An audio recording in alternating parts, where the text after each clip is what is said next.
Transportation Safety Board, the federal agency, will take the lead to determine what went wrong that led to this horrendous crash that happened last night. And behind us here at DCA, we're going to get our photographer Jason to zoom in so you can actually see some of those recovery efforts continue. Now, emergency crews have been scrambling. They've been working overnight after this collision between the military Black Hawk helicopter and the American Airlines flight returning from Kansas collided just before landing here at DCA. Officials are saying they found no survivors. They were unable to rescue anyone.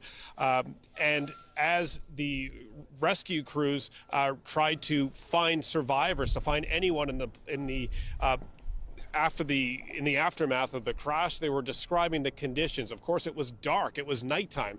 The water was almost at freezing. There was ice on the Potomac, and there was heavy winds. They said that as daylight broke, they found debris that had floated down the Potomac River, making those recovery efforts extra difficult, which is why they've since switched it from a search and rescue to search and recovery. Now you have the head of American Airlines also weighing in to determine what went wrong, what led to this collision. Take a listen to what he had to say. All we know about the incident right now is that Flight 5342 collided with a military aircraft on an otherwise normal approach into DCA. And we don't know why the military aircraft was in the area. We're deploying all of our resources right now in response to this accident.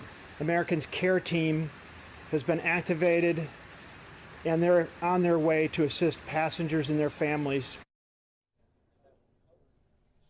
So the National Transportation Safety Board will obviously deconstruct what led to this horrible tragedy. And this is not an overnight process. It will take some time. But zoom out a little bit to just consider this. This is Reagan National Airport.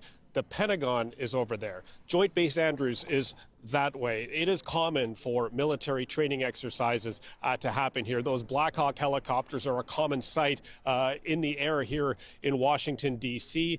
Black Hawk helicopters transport VIPs, a Joint Chief of Staff, senior military leaders. So if this was a training mission, this is a common scene here in the city. The other thing I wanted to flag is Reagan Airport is one of the more unique airports in the United States. It is so close to the District of Columbia. As you approach it, you see some of the key landmarks, the Lincoln Memorial, the Washington Monument. Members of Congress fly in here all the time from their districts because they need to be close to Capitol Hill. There are constant lobbying efforts to have more routes